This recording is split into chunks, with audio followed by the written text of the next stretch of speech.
बिस्मिल्लाहिर्रहमानिर्रहीम अस्सलाम वालेकुम। मेरा नाम मोहम्मद उमर ख़ान है और आज की इस वीडियो में हम लोग डिस्कस करने जा रहे हैं थेफ्ट के बारे में। बेसिकली चोरी क्या होती है, कौन से सेक्शन के अंडर पनिशेबल है और चोरी किन एलिमेंट्स को मिलकर बनती है, इस सेक्शन में हम लोग डिस्कस करेंगे।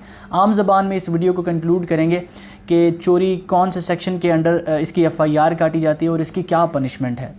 तो बेसिकली पाकिस्तान पीनल कोड या इंडियन पीनल कोड के सेक्शन 378 के अंदर थेफ्ट को डिफ़ाइन किया गया है, जिसमें बताया गया है कि अगर एक शख्स किसी दूसरे शख्स के पोजेशन में से उसकी मूवेबल प्रॉपर्टी को मूव आउट करता है और उसकी इंटेंशन जो मूव आउट कर रहा है पर्सन, उसकी डिसऑनेस्ट इंटेंशन है, मतलब एक शख्स डिसऑनेस्ट इंटेंशन के साथ किसी दूसरे शख्स की पोजेशन से, कब्ज़े से उसकी जो प्रॉपर्टी है, मूवेबल प्रॉपर्टी, वो मूव आउट कर लेता है, तो इसको हम थेफ्ट कहते हैं। ठीक है, तो इसकी 5 एक्सप्लेनेशंस बेसिकली दी गई हैं। उसमें से जो बेसिक बातें हैं वो मैं आपके साथ करूंगा। मूवेबल प्रॉपर्टी को हमें समझने की ज़रूरत है कि मूवेबल प्रॉपर्टी क्या होती है। अब इसका जो मीनिंग है, वर्ड है मूवेबल, ये खुद ही शो कर रहा है कि ये क्या चीज़ होगी।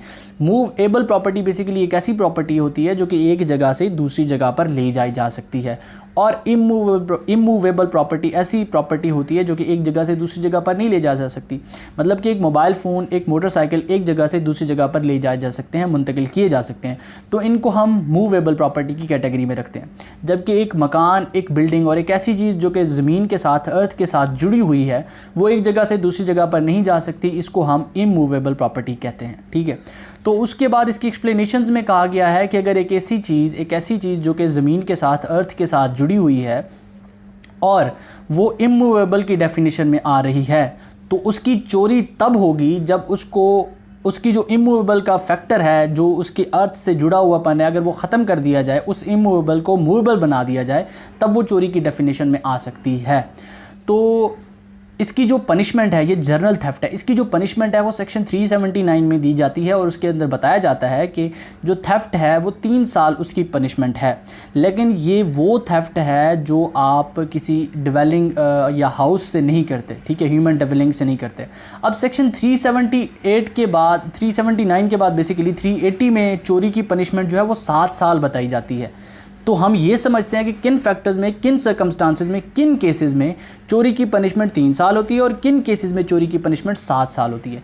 बेसिकली सेक्शन 380 जो है वो बताता है कि अगर आप चोरी करते हैं human dwelling property, tent, vessel, building से, तो जो आपकी पनिशमेंट है वो 3 साल से 7 साल की तरफ चली जाती है। मतलब आप एक ऐसी जगह से, एक ऐसे टेंट, वेसल, बिल्डिंग से चोरी करते हैं जो tent, vessel, building human dwelling के लिए यूज़ हो रहा है, मतलब कि वो एक ऐसी जगह है जहाँ पर ह्यूमंस अपनी प्रॉपर्टी कस्टडी के लिए रखते हैं। ठीक है, तो वहाँ से अगर आप लोग चोरी करते हैं तो जो पनिशमेंट है वो 3 साल की बजाय 7 साल हो जाती है। एग्जाम्पल के ज़रिए इसको आसान लफ्ज़ों में समझने की कोशिश करते हैं कि अगर एक मोटरसाइकिल है, मैंने सड़क के किनारे खड़ा किया है, किसी ने वहाँ से चोरी कर लिया है, तो उसको सज़ा मिलेगी सेक्शन 379 के अकॉर्डिंग 3 साल की।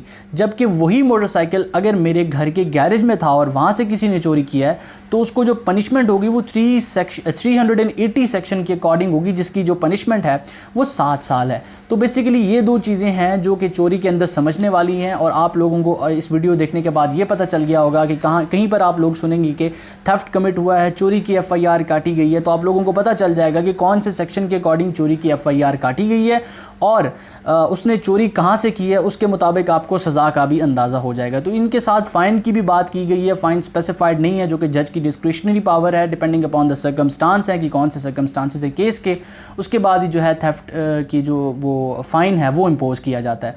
तो उम्मीद करता हूँ कि आज की वीडियो से आपकी जो कन्फ्यूजन होंगी चोरी से रिलेटेड ये क्लियर हुई होंगी। आप चैनल को ज़रूर सब्सक्राइब करेंगे। वीडियो देखने का बहुत शुक्रिया। अपना बहुत सारा ख्याल रखिएगा। अल्लाह हाफ़िज़।